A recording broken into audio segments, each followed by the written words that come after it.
But offensively, we've been solid, we've been good, and so hopefully that can carry us as we move forward here. Questions? Knight, did you really expect to be 7-2? What sort of question is that? Because you began with, we're going to have some time to play into it and work together. I mean, you just never, look, you prepare for every game in a separate manner, and you see, there's not a game we've gone into I didn't think we were going to win, that I didn't think we could win. So I mean, I don't look at it as a whole of 9. It's one game 9 times, not 9 games, and so.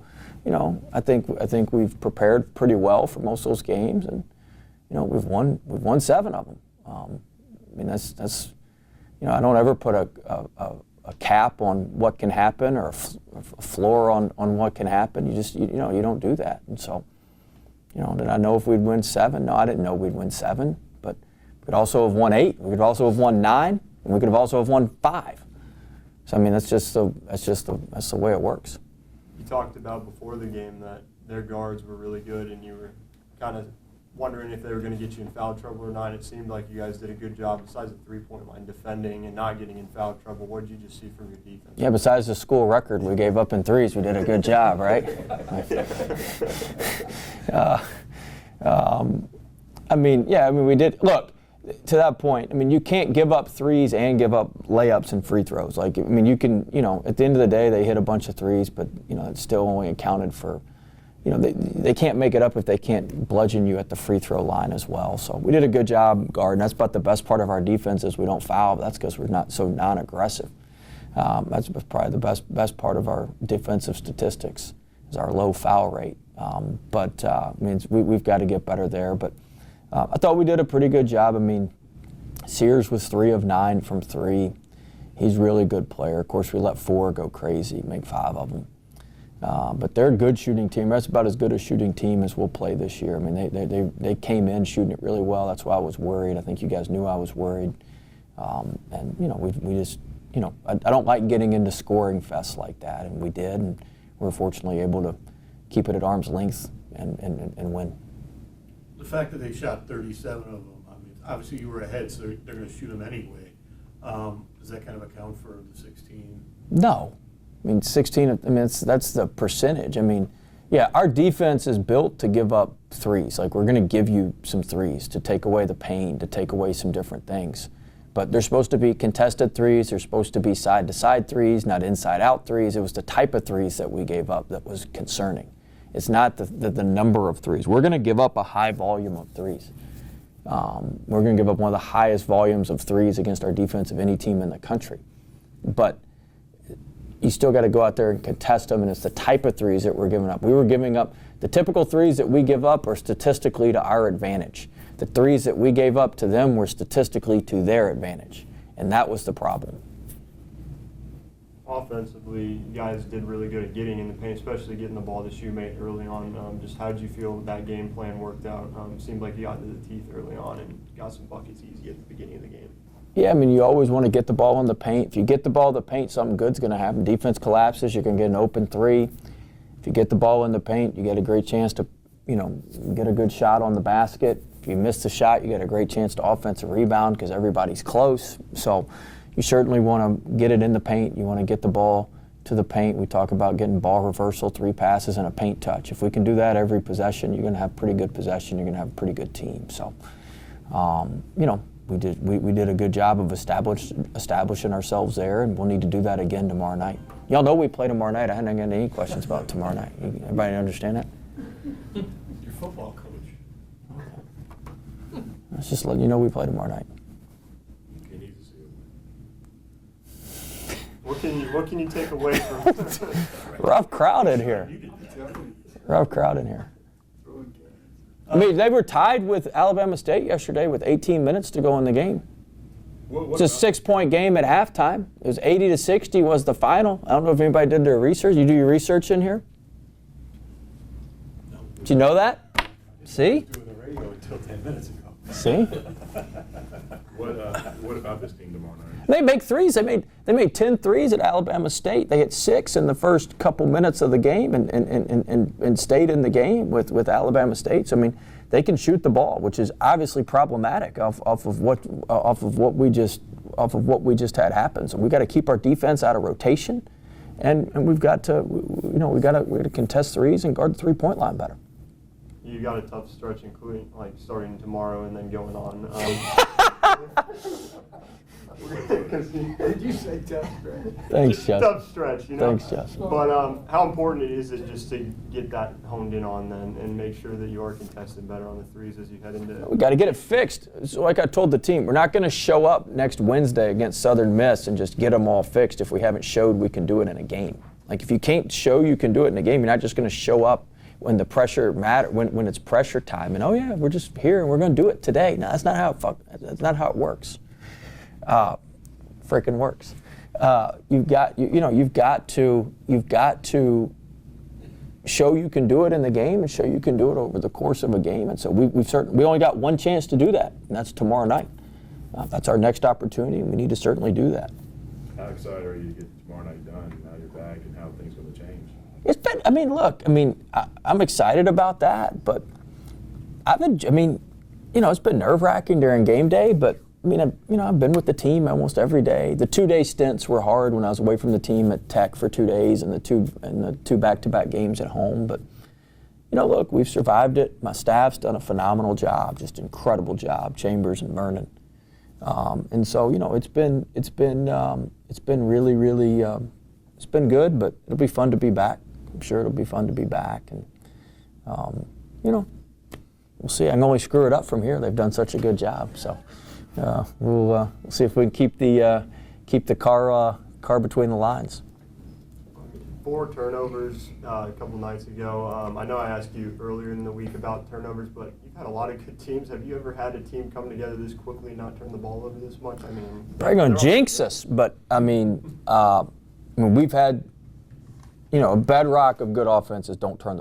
Simplistically speaking, if you can shoot it before you turn it over, you're going to have a pretty good offense. Like numerically, you're just going to have a good offense. And so we've always, my game goal for every game is 12 or less turnovers. And we've come close. We've had 10 and 11 a couple times, but we've never, it's the first time through 9 games, we've had less than 12 turnovers every game. And that's been impressive. That's been good, and that's why our offense. We have the 46th ranked offense in the country, and it's not like we're just playing at a warp speed. It's because we're efficient. We don't turn the ball over, and we get a shot on the basket. Just about every possession, and so we've got to continue to limit our turnovers. We've got to continue to value the ball. We've got to continue to run good offense. Our execution the other night wasn't very good. We've got to set better screens. There's a lot of things we got to do, and so hopefully we can get that fixed, and hopefully we can get that corrected. Just to follow up then on that, when you put Omar in the lineup over the last couple of games, another good game. You had 4 turnovers, only 1 turnover, only 4 assists. Just what has he done when you've inserted him in the starting lineup to help kind of settle the offense down a little bit? Seems like it's flowing well with him. I love Coop. I love him. He's maybe the most prepared player we have. He watches all sorts of film. He's texted me all the time about stuff. He understands the reads. He understands where the ball needs to go. He understands who the ball needs to go to. I love him. And the other thing is he's happy, to your point, making other guys happy by passing the ball. Most times I got 4 other guys out there who want to shoot it every time they touch it, right? So, when you take them out, they want to shoot the water bottle. So you want guys, the fact that Cooper is happy by making other guys happy makes him a very good fit for what we're trying to do. And so I think he's been tremendous. He was great at the free throw line the other night. He hit the front end of the 1-and-1. He was 5 for 5 from the free throw line, which is huge. That's an area he's been working on hard every day after practice.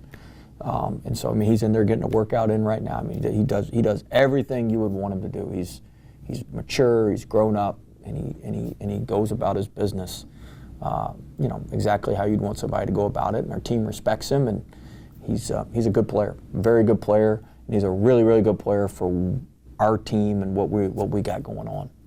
What did it mean for you guys to see Shoemake finish after the rough one shooting night to finish at the basket like he did? It was great. You know, I think somebody asked me about it. Was I worried about it? Like, no, you're worried if it happens 2 or 3 times. But for him to come back and play like that and to play so well, and you know, just get his mojo back around the rim. He made his free throw. You know, I thought it was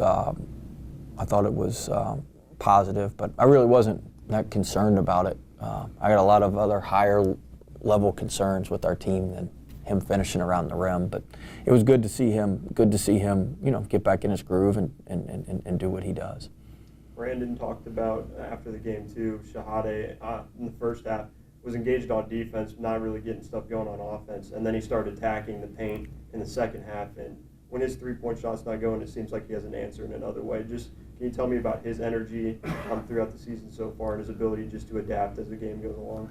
Yeah, I mean, he's a veteran player. He's been around a long time. They were denying him, denying all catches. They were top guarding him, and you know, you have to be more patient. That stuff works early on, and then eventually, as the game goes on, it wears out because you just can't sustain that for 40 minutes. And Hade does a great job of knowing when to pick his spots, knowing when to do what he, you know, to do what he needs to do, and he has a good good sense on that, a very good feel about that, and tremendous leader, tremendous personality, tremendous person, and you know, that certainly has helped our team. When you have somebody who's a leader and somebody who's a really good player, but they're also one of your best people and go about and do all the right stuff, that's really important. And so he's been awesome for us, and we look for him to continue to play well and continue to make things happen for us. With Omar starting, DJ came off the bench. How important was it for you to see him score 10 points, but play well and kind of accept that? Yeah, I mean, DJ is a good player for us. He'll start some games. He'll come off the bench some games. I mean, that's just the way it works. But he's a really good player. He's focusing in and working harder. I'm proud of the progress that he's that he's making. He's out there working out now. Second workout today after we had one this morning, and so.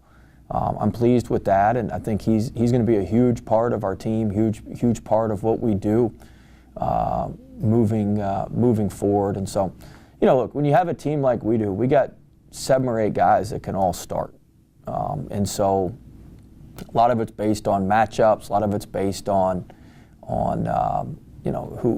who's available. You know, we've been banged up, we've had some injury. You know, we don't have to report every little thing, but we've just been a little banged up. We've played a bunch of games pretty quickly, and we've got, you know, after tomorrow, we've got a week break, then a game, then 4 days break, then 10 days break. Like it's spread out a little bit more. So hopefully we can get fully healthy, you know, going into these games. But DJ is certainly somebody who's going to play a huge role for us and a huge piece of what we're doing this year. DT didn't play the other night. Was that injury or coach's choice? Or? Yeah, I mean, look, we can only play so many guys, and he played really well at UAB. It was a bigger physical game. I thought he did a good job in there. He'll play tomorrow night.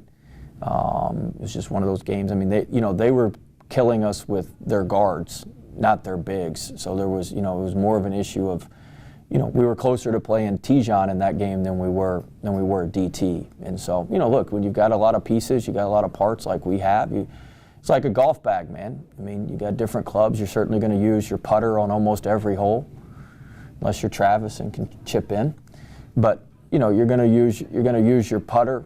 Most holes you're going to, but you got to have a 60-degree wedge when you got to get out of trouble. And so sometimes that's DT as a big guy. Sometimes that's Tijon as a guard who can heat the ball up and pressure the ball. But there's certain clubs, certain guys you're going to use every night. And there's certain guys that you pull them out when you in the sand trap, you go get your sand wedge. There's certain guys that it's much more dictated by the matchups. So nothing about his back or anything? No, his back seems fine, right now. Now we'll see how it holds up, as we move forward. But he had a pretty significant back issue. And our daily CJ Felder update? Nothing new to report. Nothing new to report. The first net ranking came out today, number 30. Can you talk about that a little bit? Or? Yeah, I mean, it's good. It's one data point. it's good. I mean, we jumped, about 310 spots. So that's good. I mean, look, our team value index is going to be good because we've played a lot of, I mean, there's 5 components that go into that deal. Our team value is good because we've played quality opponents. You know, everybody we've played is a quality opponent. Our efficiency numbers, I've touched on it, our offensive efficiency numbers are very, very good. You know, there's a cap on margin of victory, but there's no cap on efficiency. So if you have an efficient team, the margin of victory doesn't matter. The cap on margin of victory is 10 points. And so, obviously, our record against Division I teams is 4-2, but more importantly, the adjusted record, because you get 1.4 points in the net for a road win. You get 1 point for a neutral win. You get 0.6 for a home win, and then it's minus 1.4 for a home loss. So we've avoided, you know, by the metrics, we won on the road at UAB, we won on the road at VCU, and we won by over 10 points, which is what they capped that at. But our efficiency in the UAB game in the second half, they don't cap the efficiency, so our efficiencies went way up. So, I mean, you look at the components of it, and we've hit all the components. So it's not surprising based on, now 30's high. Don't get me wrong, that's good. That is surprising.